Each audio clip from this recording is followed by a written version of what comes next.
Welcome to another video. Today I want to talk to you guys about taking care of an essential piece of gear that you may not consider to be gear, but it's something that you use every time you go to create. Whether you're a filmmaker, a photographer, or some sort of other creative, you need to be taking care of this because it could actually improve or hinder your workflow, whether you realize it or not. So enough teasing and leading you on.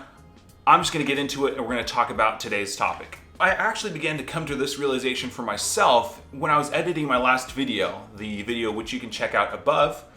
I always forget which side it's on, whatever.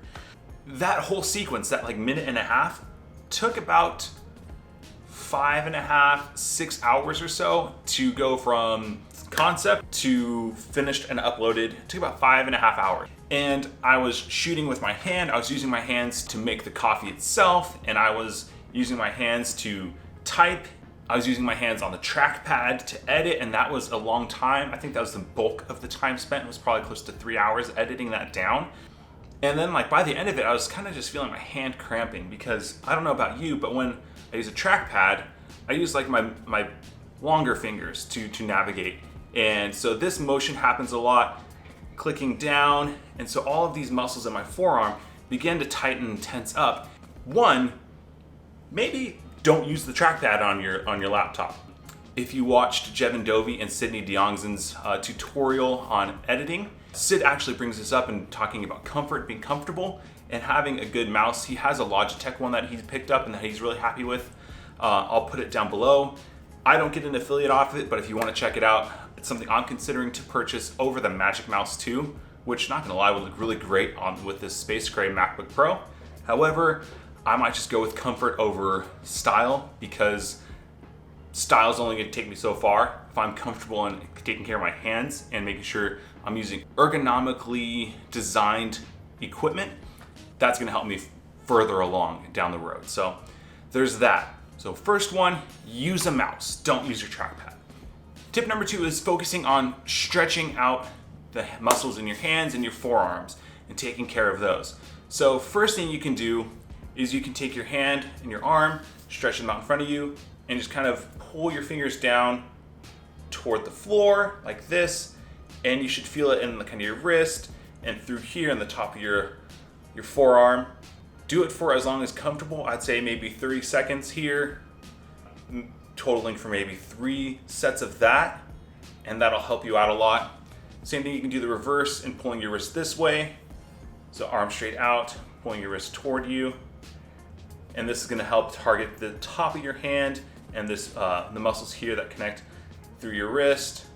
And you can achieve this same stretch in different fashion. Okay, I tried to demo another stretch and it didn't work because it wasn't framed up well. So I lowered the camera and this is what we're doing. As I had mentioned, you could do the wrist stretch like this, but there's also different variations in which you can achieve the similar stretch using a different angle. So you can use a flat surface, you can use a tabletop, countertop, a dresser, if you have something that you can put your hand on top of. So what it's gonna look like is this here. You're going to rotate your wrist around, and then you're going to put your palm flat on the surface, and then you're gonna put some weight back. You're gonna pull back a little bit of weight until you feel a stretch through your forearm and your wrist here. And that's good. You can actually do it for both hands, like so. Do this for like 30 seconds to a minute at a time. And you can do it like for 2 or 3 sets of that duration, and that'll help. And as I mentioned also, there's the fingers pointed down and stretching. You can do the same thing. So just put the back of your hand on the surface flat and then put some weight back on it and you'll feel the stretch through here. So another one you can do is you can sit up straight, put your hands together and drive your palms together and down, and then you can start to open up back and forth. This will work out your fingers as well. You should feel the stretch for this one through here. So that's something else you can do. So there's three stretches you can do to help take care of your wrists and your hands and your forearms, and make sure that you're keeping them healthy while you're doing your editing.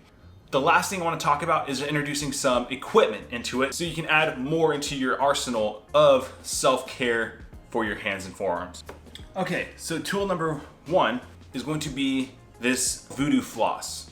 This one's from roguefitness.com. They're a fitness equipment supplier, and it's good.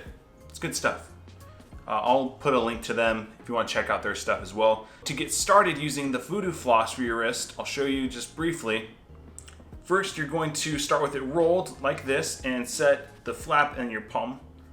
And then you're going to go around your palm once to secure that down. You see that there? That's the first flap we started, and we've got 1 wrap. And then you're going to begin to continue to wrap down your forearm. You don't want it to be super, super tight. 70 to 80% of the tension. So what this is going to do is it's going to break up any tight muscles that are in your forearm, but also at the joint, it's going to help break up any tension there to help you feel a little bit better. So once you've gotten a good amount tightened down, just tuck the excess band here. And now I can still move my wrist. It's not locked down. It's not like a cast to where it's tight. Now with our wrist wrapped in the VOODOO floss, we can start to incorporate some of the same stretches we just did. It's gonna have this added element to help clear some of the tension out a little bit more efficiently. So we do the first stretch, our wrist facing away from us. You're gonna want to try and clear this joint. So you're gonna work back and forth a little bit. You can move side to side, and then you can do the reverse. Put your hand down, and then start to put some weight forward on it. Rock side to side, kind of help break that up. You can rotate your wrist around, should be good. You don't want to do this for too long because you don't want to cut off too much circulation, especially if you did this really, really tight. So it's a good little bit of like self-massage. And once you've done it for maybe about 30 seconds to a minute, start to unwind that tape and you'll start to feel blood flow back. And actually my wrist feels pretty good.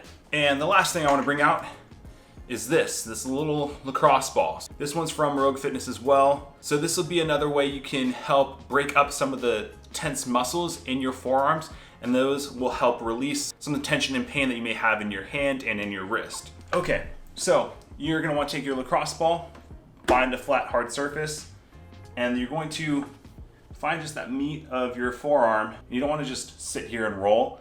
Find that spot and kind of open up through it. Go nice and slow. Small circles are good. You can bring it down to the wrist a little bit more. Roll back and forth, kind of like you're rolling out some pizza dough. And so you can control the intensity of this massage by how much pressure you want to apply and how much body weight you want to put on. So as I put more pressure on, I do feel more of that massage. So as you find knots, hang out on them a little bit longer and do some small circles around them. Okay, shake it out. And that's it. Those are some of the tips I wanted to share with you, and taking care of one of the most essential pieces of gear that you own, these. Not your jazz hands, but your hands, because you're gonna need them to create whatever sparks that passion and that drive for you to contribute to the world and add value. You need these in order to do that. Take care of your hands. I guess I should do a disclaimer. I'm not a doctor. I have a certificate to coach CrossFit. That's about it. And that's where I picked up on some of these things. These are some of the stretches and exercises and tools we use to take care of our body after our high intensity workouts. If you did find some value out of this, let me know down below. If you have some other stretches or things you do to take care of your body, share those as well. We can all benefit from that. And that's it. Thanks guys for checking out today's video. Take care, stay home, stay safe, stay sane. In the meantime, we'll see you till the next one. Peace.